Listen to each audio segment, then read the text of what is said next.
하나님의 말씀은 요한계시록 11장 19절입니다.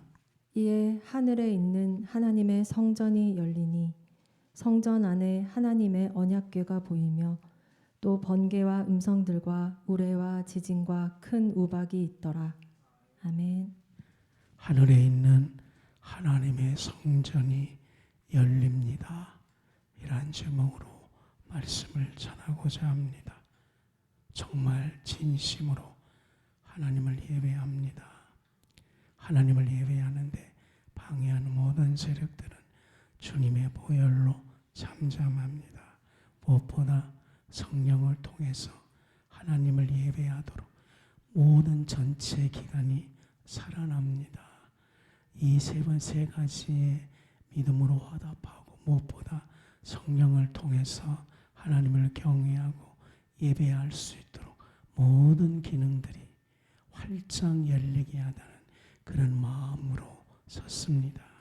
성령께서 우리의 이성도 열려주시고 우리의 묵상도 열려주시고 이 모든 것들이 하나님을 경외하도록 만드셨습니다. 언어도 만들었고 생각도 만들었고 꿈도 만들었습니다. 내 죄악으로 인해서 하나님을 경외하기보다는 죄 짓는데 사용했습니다. 오늘 하나님이 부르셔서 성령 받으라. 성령 임하면 이 모든 것들이 살아나고 살아날 뿐 아니라 배가 되어서 하나님을 경외하는 기능이 될 것이다. 그렇게 말씀을 하셨습니다. 예수님 이름으로 이 성령이 여러분에게 부어질 줄로 믿습니다. 첫 번째 메시지는 바울 신학에서 말씀을 묵상하십시오. 여러분들 성경은 구약, 신약, 바울 서신, 계시록 이렇게 되어 있는데 바울 신학은 진짜 중요합니다. 복음서만큼 바울 신학이 우리의 믿음 되어지고 바울 신학에서 말하는 말씀이 우리 안에서 양식되기 시작되어진다면 모든 육체가 지금까지는 죄를 위해서 썼다면 바울 서신의 말씀이 임한다면 그 육신이 죄를 위해서 쓴 것이 아니라 하나님의 영광을 위해 쓰는 모든 삶이 될 것입니다. 믿음으로 이와 같은 일들이 이루어집니다. 로마서 6장 13절 바울 서신은 이렇게 말합니다. 너희 지체를 모든 몸을 지체 모든 생각들 기능들 모든 삶을 불의의 병기로 죄에게 들으지 말고 오직 너희 자신을 죽은 자 가운데서 다시 산 자같이 하나님께 드리며 너희 지체를 의의 병기로 드리라. 바울 서신의 놀라운 고백입니다. 우리를 지체라 그랬습니다. 그런데 이 지체가 죄가 되게 되면은 불의의 병기가 된다는 겁니다. 많이 우리는 경험했지 않습니까? 이것이 예수님 이전의 삶입니다. 병기가 된다는 겁니다. 그런데 예수님의 복음을 통해서 의의 병기가 되는 축복이 임한다는 겁니다. 하나님께 드린다는 것입니다. 바울은 우리 인생이 하나님께 드려졌을 때에 그 지체가 의의 병기가 된다는 것입니다. 이거 하나로 완전히 정리되었습니다. 이 세상의 물질이 하나님께 드리기 전에는 불의의 병기가 됩니다. 향락을 위해 쓰고 우리의 욕심을 위해 쓰는 겁니다. 그런데 하나님께 들려지면 그 재산은 물질은 의의 병기가 되어서 그 물질이 하나님의 나라를 위해서 쓰게 되는 겁니다. 핵심은 하나님께 드림입니다. 그렇기 때문에 하나님은 창세기에 먼저 아담에게 어떻게 하나님께 드릴 수 있습니까? 말씀입니다. 말씀이 없으면 하나님께 들려지지 않습니다. 그러므로 늘 말씀을 읽으십시오. 말씀을 필사하십시오. 말씀 앞에 감사하십시오. 그렇기 때문에 인간에게 주신 최고의 축복은 말씀을 주신 것입니다. 말씀이 묵상할 때에 우리는 하나님께 드려진 것입니다. 그 다음엔 예배입니다. 예배를 오직 영으로 드려졌을 때 그 예배는 하나님께 드려지기 시작하게 됩니다. 어쩌면 인간은 바로 예배와 전쟁입니다. 육의 예배를 드릴 것인가, 종교 예배를 드릴 것인가, 영의 예배를 드릴 것인가, 이와의 전쟁인 것입니다.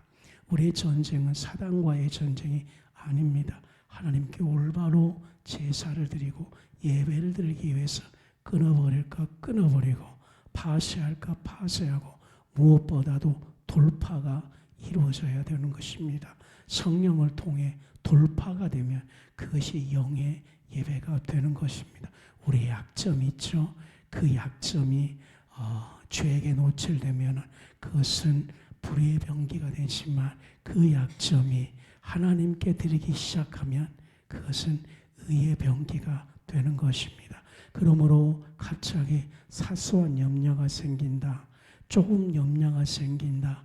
여러분, 이것이 하나님께 드리기 전까지는 불의의 병기가 됩니다. 근데 이것이 조금 염려가 하나님께 드리기 시작하게 되면 그것이 조금 염려가 죄가 되는 것이 아니고 의의 병기가 드린다는 사실을 반드시 알아야 됩니다.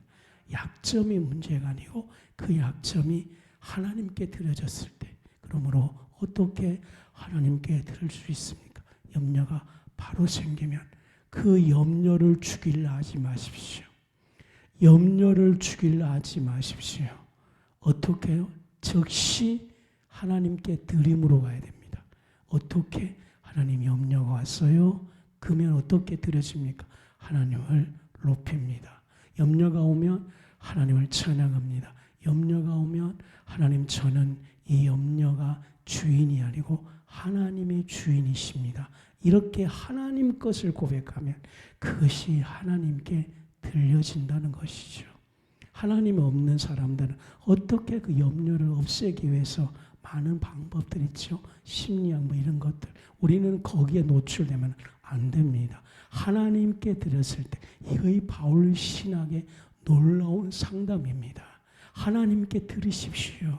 내 어떤 것이 오면 그것과 싸우지 마십시오. 즉시로 하나님께 드리십시오.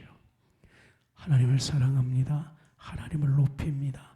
하나님이 내 주인입니다. 하나님, 이렇게 되면 그것이 하나님께 들려져서 그 염려가 도리어 의의 병기가 되어서 하나님을 높이는 그것을 경험될 것입니다. 성경에서는 그 많은 육신의 연약함과 싸우지 않고 하나님께 들려져서 그 육신의 연약함이 도리어 하나님 나라에 확장시키는 이야기입니다. 바울은 우리에게 너희 지체를 이제 불의 병기로 드리지 마십시오. 당신의 그 약점이 죄를 통해서 죄에게 드리지 마십시오. 하나님께 드리십시오. 그러면 당신의 것이 하나님의 병기가 될 것입니다. 주님, 이것을 이번 주에 경험하게 하소서. 우리 집안의 불의의 병기가 하나님께 들려서서 이것이 의의 병기, 전도에 확장되는 것을 경험하게 하소서. 이것이 하나님의 간증하는 경험이 되게 해주십시오. 이것을 소망 품고 이것을 한 주간 묵상하겠습니다. 이 말씀이 한 주간 경험되도록 하겠습니다. 두 번째 메시지는 요한복음 1장 35절로 51절입니다. 주님, 복음서 주님의 말씀을 배웁니다. 저는 여러분들을 이제 기도 많이 하는 성도를 만들고 싶습니다. 그러나 기도가 만능이다, 그것은 부인합니다. 기도는 하나님을 알아가는 비밀이지 기도를 통해서 역사하는 것은 아닙니다. 그래서 저희 교회는 오직 로고스 있는 복음서 앞으로 여러분들을 인도하고 싶습니다. 말씀 하나에서 하나님의 성품이 우리 영혼에 흘러가고 말씀 하나 속에서 하나님의 친밀감으로 인도하는 것을 경험하게 될 것입니다. 무엇보다 성경 한 장 한 장에서 주님의 숨결을 느끼게 될 것입니다. 하나님의 호흡들, 하나님의 호흡이 정말 중요하거든요. 그래서 성령도 하나님의 호흡이에요. 정말 중요한 것입니다. 말씀이 우리의 기준입니다. 말씀이 우리 영혼을 풍성하게 하는 것입니다. 우리는 신앙생활이 이제 어떤 장애물도 없습니다. 장애물이 있을지라도 말씀을 뵙니다. 요한복음 1장 35절로 51절까지는 세례 요한, 두 제자, 안드레, 시몬 베드로, 나다니엘 제자들이 나옵니다. 여기에서 말입니다. 구약 성경에 보면 많은 이름들이 등단하는데 그 사람들이 얼마나 타락했습니까? 그런데 주님이 오셨을 때에 하나님의 사람들이 반응하기 시작을 합니다. 그게 참 가슴이 뜨거웠습니다. 주님이 오시면 나의 선함이 반응합니다. 이것이 놀라운 것이죠. 그래서 예수님은 이 땅에 오셔서 우리에게 오시면 우리 안에서 선이 반응하기 시작하게 되는 겁니다. 그 선이 우리 안에서 충만하기 시작을 하게 됩니다. 요한복음에서 주님이 이 땅에 오시자 제일 먼저 세례 요한이 35절부터 36절까지 세례 요한처럼 두려움이 없는 사람, 어떤 결과가 따르더라도 확신에 충성한 사람이었죠. 예수님이 오실 때에 세례 요한이 먼저 주님이 오실 길을 예비했습니다. 세례 요한은 그 당시 종교 지도자 중에서 가장 청빈한 사람이었습니다. 깨끗한 사람이었습니다. 종교 지도자 중에서 율법에 정말 그래도 율법을 지키려 했던 사람입니다. 그 당시 세례 요한 한마디 한마디가 실상은 어떻습니까? 많은 어둠을 깨치는 빛과 같은 사람이었습니다. 세례 요한이 메시지를 전하면 타락한 그 당시에 종교 지도자들은 참 가슴이 뜨거울 만큼 그랬습니다. 그 세례 요한이 최종 목표가 누굽니까? 바로 세상 죄를 지고 가는 어린 양을 소개한 자였습니다. 보라, 예수님은 누구냐? 세상 죄를 지고 가는 어린 양이다. 이렇게 고백함으로 이 땅에 오시는 예수님의 길을 예비한 자였습니다. 우리가 일생에 어떤 기도를 해야 하냐면, 주님, 나로 예수님이 이 땅에 오셨을 때 세례 요한처럼 주님의 오실 길을 예비한 삶을 살게 해주십시오. 그래서 청빈하게 살게 해주십시오. 악을 멀리하면서 살게 해주십시오. 빈들에 나가서 늘 금식하게 해주십시오.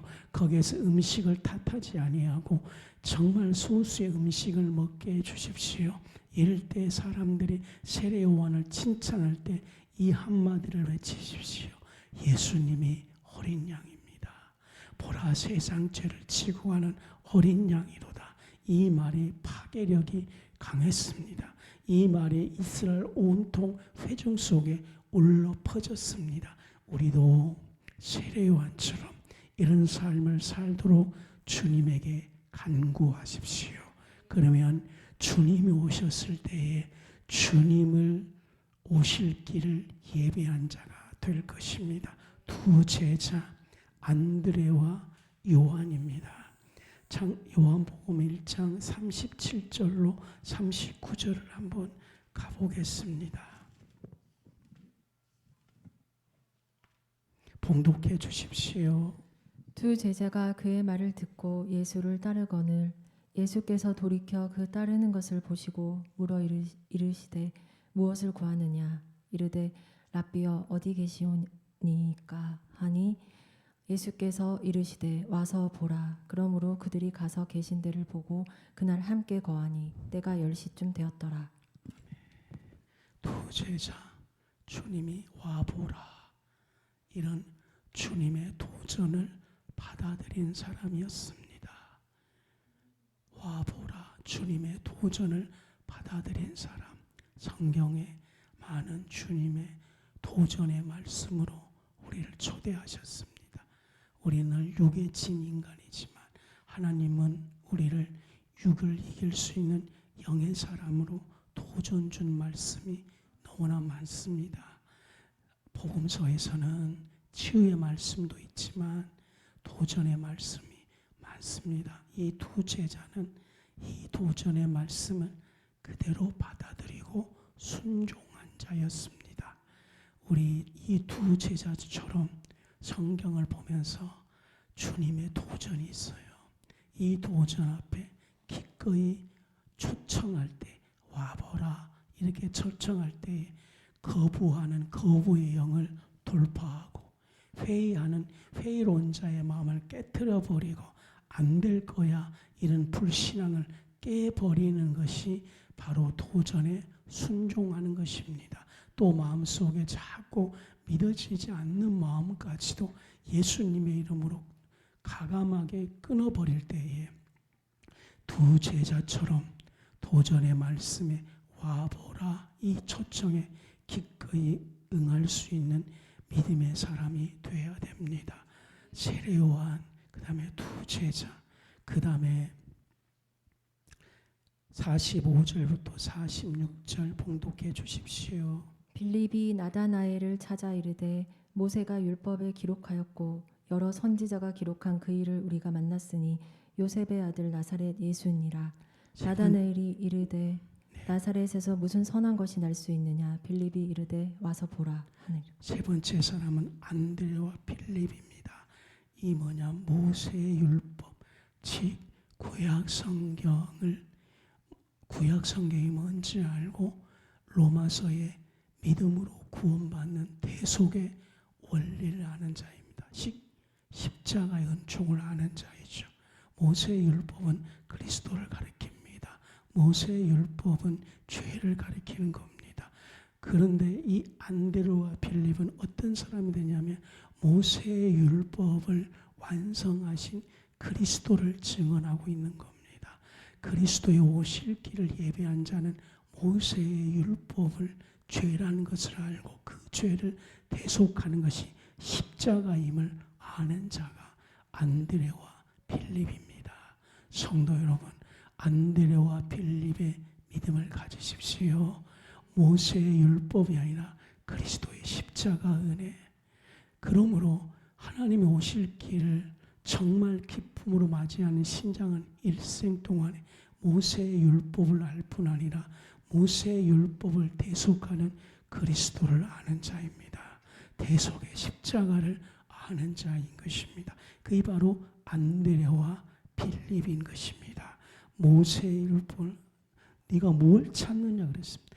이분이 바로 나사렛 예수신이라 그랬습니다. 여러분 일생 동안에 이 대속의 은총 예수님을 전하기로 작정하십시오.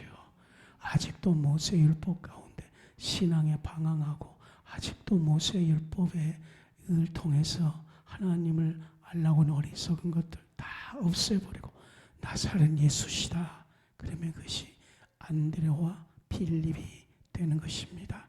그 다음에는 나다니엘입니다. 45절부터 51절까지 나다니엘은 뭐냐면 인격입니다. 인격. 정말 모든 삶에서 공적이나 개인적으로 이 나다니엘은 얼마나 인격이 훌륭한 사람인지 보여주고 있는 것입니다. 아, 주님의 오실 길을 예배하는 자는 나다니엘처럼 인격과 삶에서 정말 많은 사람에게 본받을 수 있는 삶이 하나님의 길을 예배하는구나 이렇게 하는 것입니다. 정말 이 나다니엘은 정말 불기 전부터 주님이 그를 알고 있는 것입니다. 49절에 나다니엘이 대답합니다. 당신은 진짜 이스라엘 역사 임금 왕을 고백하고 있는 것입니다.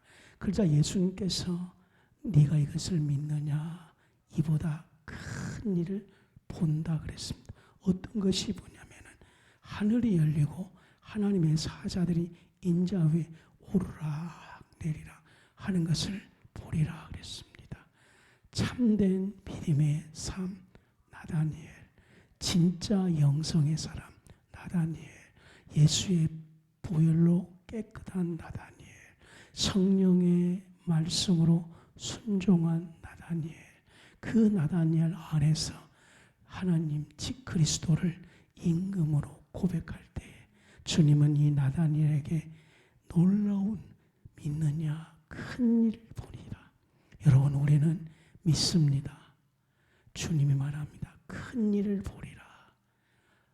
이 말씀 앞에 외쳤습니다. 주님, 내가 믿습니다. 주님은 나다니아를 공부하라.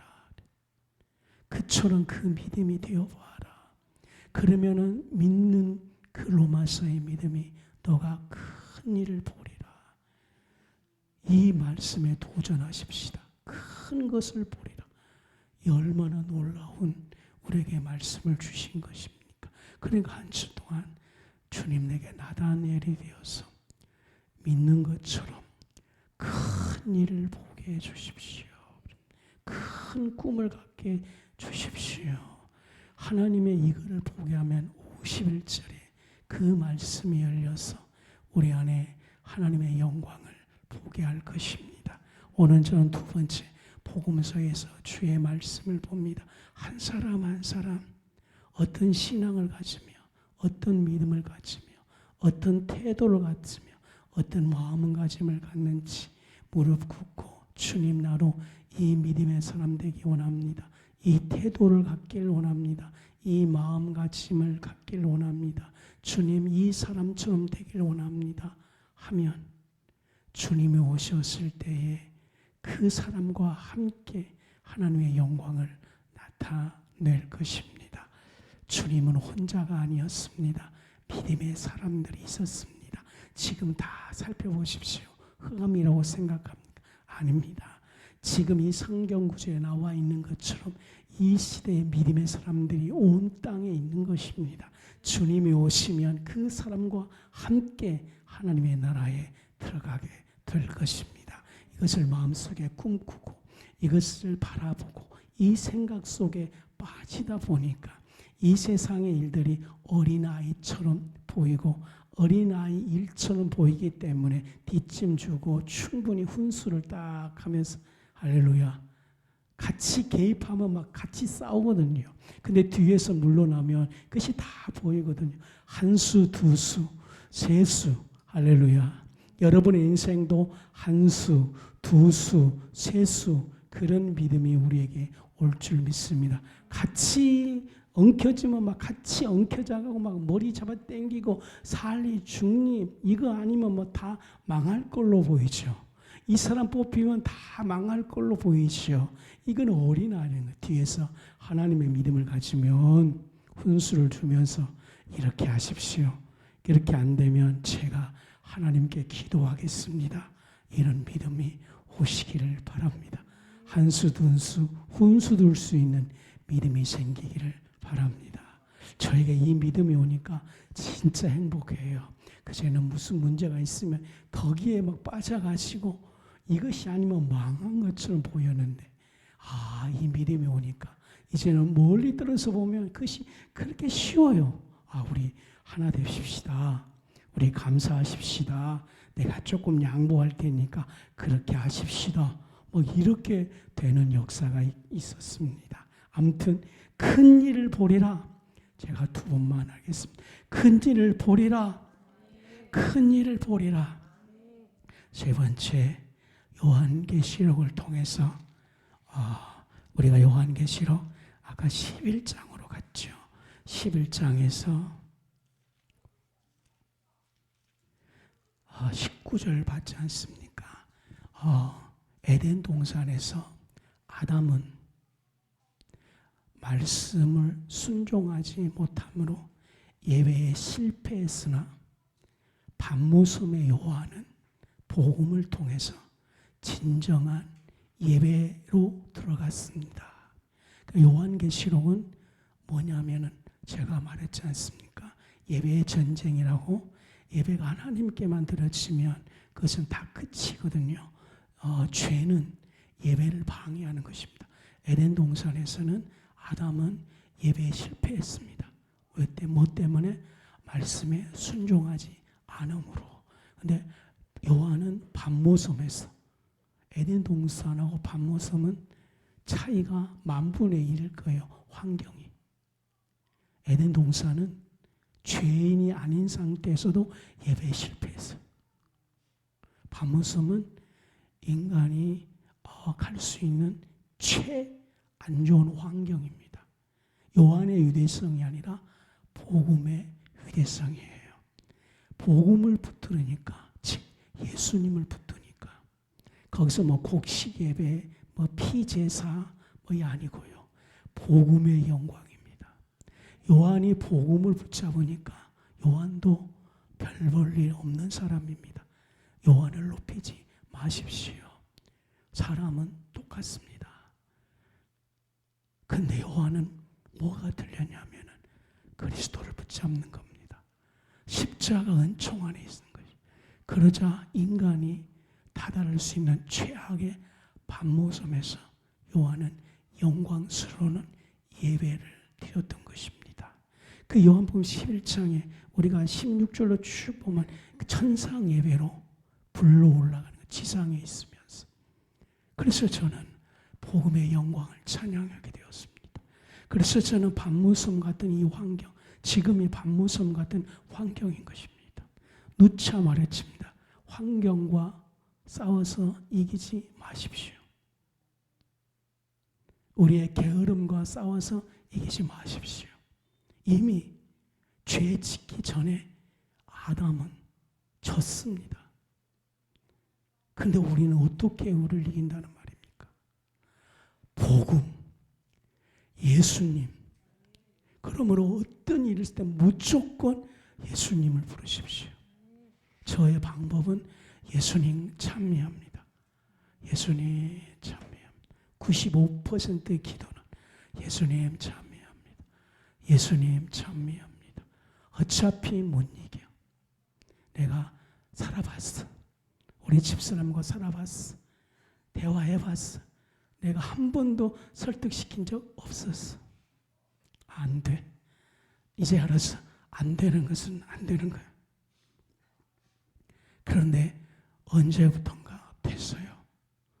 예수님을 찬미합니다. 예수님을 찬미합니다. 설득이 돼. 이거이 뭐지? 설득이 돼. 쉽게 말하면 대화법이 돼. 설득시키려고 진짜로 몇 마디 던지면 벌써 화가 나 있어. 집사님 경험하죠? 몇 마디 던지면 이제 끝나버려. 이거 아닌데. 그런데 알았어. 진정한 대화법이 찬미 예수라는 것을.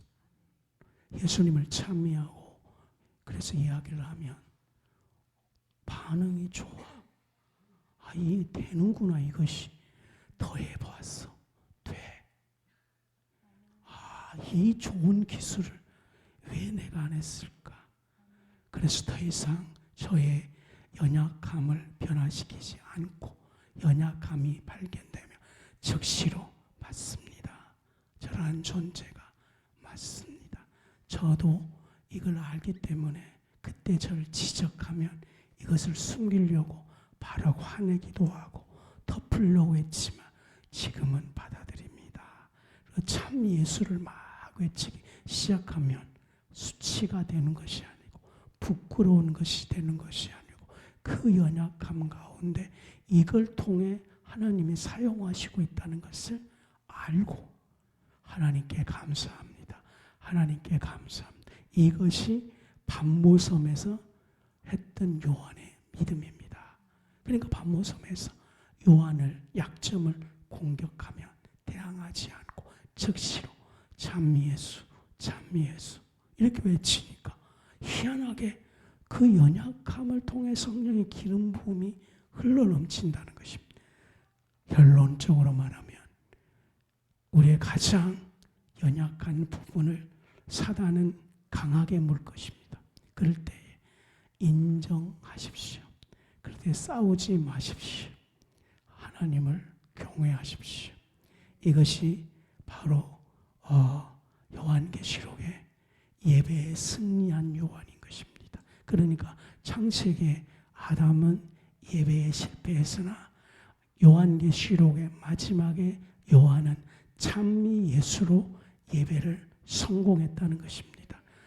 찬미 예수로. 왜냐하면 반모섬에 갇히면 외로움이 찾아와요. 그럼 외로움은 귀신을 들고 오는 거예요. 그러면 그 귀신들은 끊임없이 너는 실패한 자야, 지성을 건드려 버리는 거예요. 그를 어떻게 논리로 이길 수 있다는 겁니까? 아내 하나 논리로 설득 못 시키는데 생각 속에 오는 죄의 논리를 이길 수 있다고 일찍 포기하시기 바랍니다. 옆에 있는 인간도 안 되는데, 그러니까 참 예수를 외쳤던 것입니다. 요한은 참 예수로 예배에 성공하는 것입니다. 그러니까 창세기에는 사단을 통해서 인간을 예배를 파괴했으나 요한계시록에는 어떻게 복음이 반무섬화 같은 그 재앙 속에서 인간의 연약함이 아니라 예배에 성공시킬 수 있는 실험이 아니라 현장 승리입니다. 현장 승리, 임상 효과를 뛰어넘는 사실, 진짜로 사실이라는 거예요. 복음의 위대함을 찬양합니다. 하나님을 경외합니다.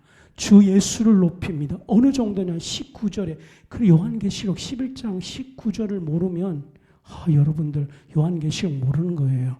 재앙 정리했죠. 보십시오.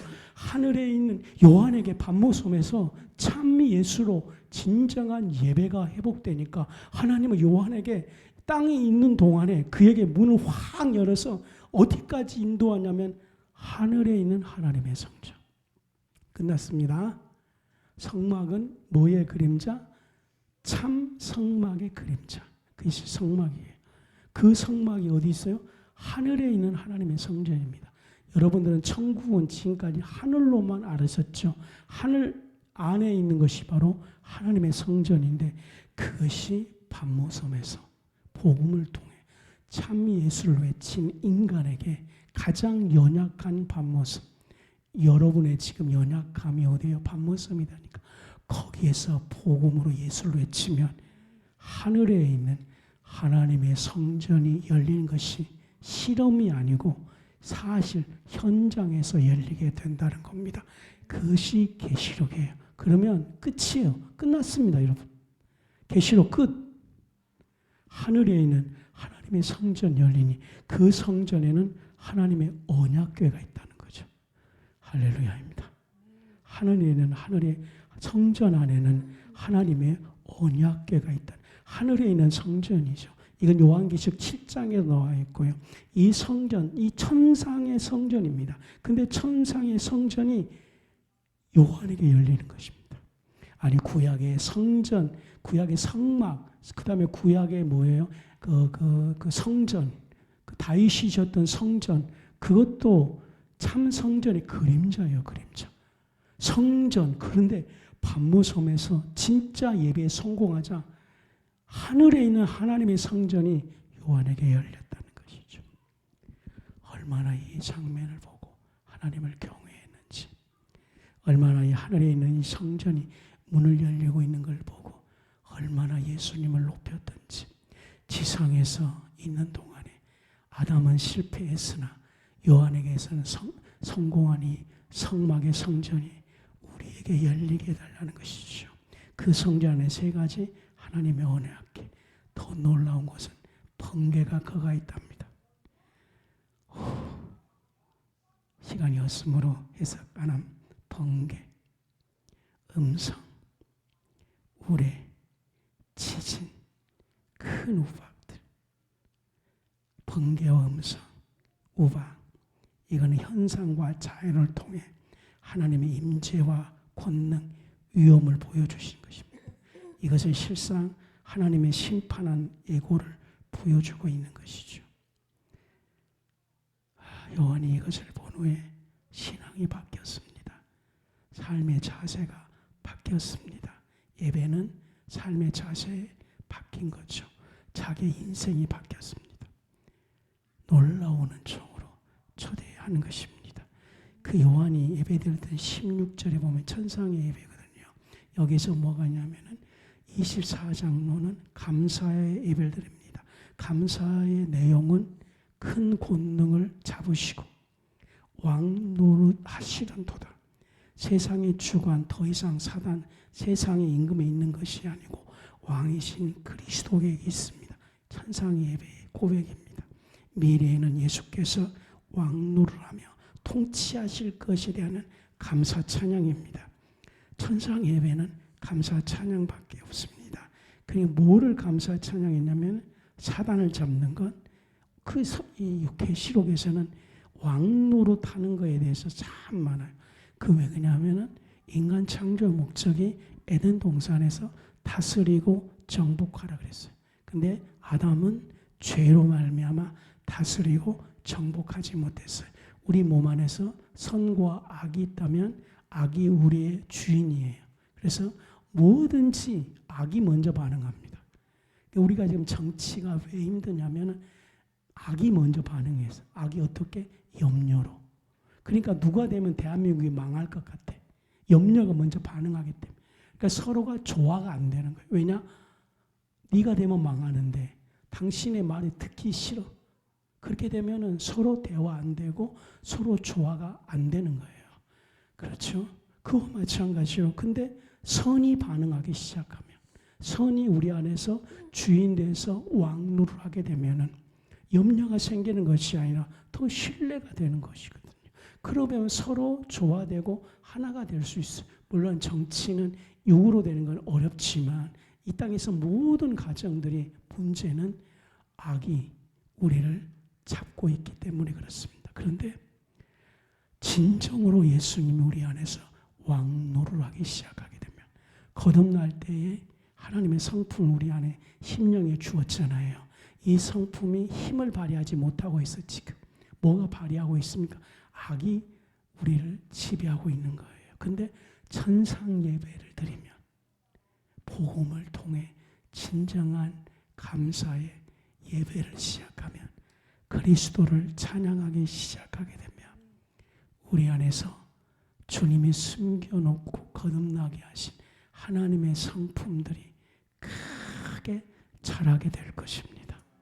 뻗어나간다는 거죠. 그러니까 꽃을 피우면은 여기에 꽃을 해놨는데 햇빛을 놔두면 그 꽃 줄기들이 막 햇빛을 향해 그 힘을 막 발휘하잖아요. 그래서 그거를 가만히 묵상하면서 이거 우리다. 우리는 지금 그늘에 있는 거예요. 그렇죠? 그런데 주님을 예배드리면 그 막 힘을 막 발도둠 꼭 쓰세요. 발도둠. 영성은 발도둠이에요. 씨앗이 막 발도둠에서 그 햇빛을 향해 막 뻗어나가려고 하는 강력한 힘. 그것이 성령님입니다. 그것이. 막 온 힘을 다해서 뻗어나가는 게 쭉 줄기를 다. 저는 그것이 우리 하나님께서 우리 심령에 심어놓은 하나님의 성품들이 이 세상 때문에 발도둠하지 못하도록 막 억압하고 있는 거예요. 막. 근데 하나님을 예배하면 이것이 막 힘이 생기는 거예요. 그래서 결국은 그 빛을 찾아서 그 어둠을 뚫고 막 가는 겁니다. 이걸 24장로들이 보고 이 왕노릇이 여러분 안에 하나님의 선이 발도둠하게 될 겁니다. 안에서 막 강한 힘들이 막 하나님을 향하도록 말입니다. 강하게 악들이 발도둠 못하도록 막을 것입니다. 그렇기 때문에 요한에게서는 두 가지를 꿈꿨죠. 아담이 실패한 예배를 복음을 통해서 했다. 하늘의 진짜 성전이 열렸다. 발도둠. 그것이 천상의 예배의 고백이었다. 그것이 예수 그리스도는 왕이십니다. 아멘. 아니요. 한 가지만 빨리 끝내고 신선한 기름. 오늘 이거 아멘 받으십시오. 제가 한 2년간 병들었을 때에 정말 믿음의 사람들을 만났습니다. 그 사람들이 하나님을 경외하는 사람이었죠. 목사님 같이 손잡으십시다. 그때부터 신선한 기름이 오므로 저의 연약함이 강해지고 더 이상 거짓에 솟지 않고 내 안에서 큰 변화의 파도가 오기 시작했습니다. 그것이 성령의 신선한 기름입니다. 제가 할 때 아멘된 부분에서 아멘 하시기 바랍니다. 육의 습관을 버리십시오. 하나님 아버지께서 살아계시니 전부를 걸고 따르십시오. 사람의 말을 듣지 않고 하나님 말씀만 들으십시오. 세상 것을 보지 않고 하나님의 영광에 주목하십시오. 하나님이 주신 목표를 완성하도록 그 발 앞에 엎드려서 은혜를 구하십시오. 말씀에 순종하여 믿음이 성장하고 성품이 변화되도록 그때까지 예수님에게 머물러 있으십시오.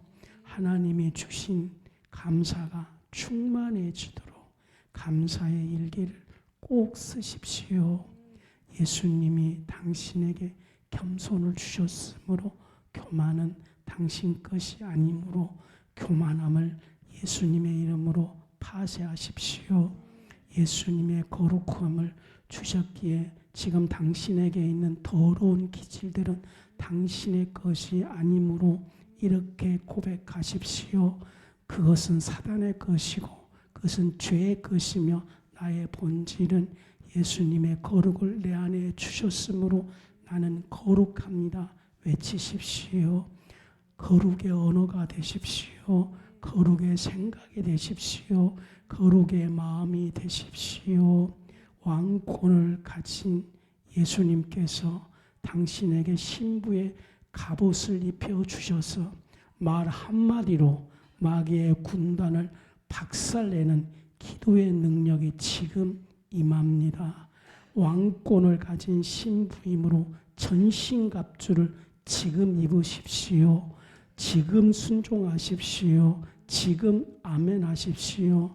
왕권의 신부의 전신갑주를 입혀주셨으므로 시선만으로 마귀의 군단을 단번에 불태워버리는 하나님의 능력이 당신에게 왔습니다. 내 영은 오른손으로 성령의 불곰이 주어지고 내 영은 왼손으로 성령의 말씀의 권능이 있게 되었습니다. 지속적으로 예신수라는 기름을 받으시기를 바랍니다. 기도합시다.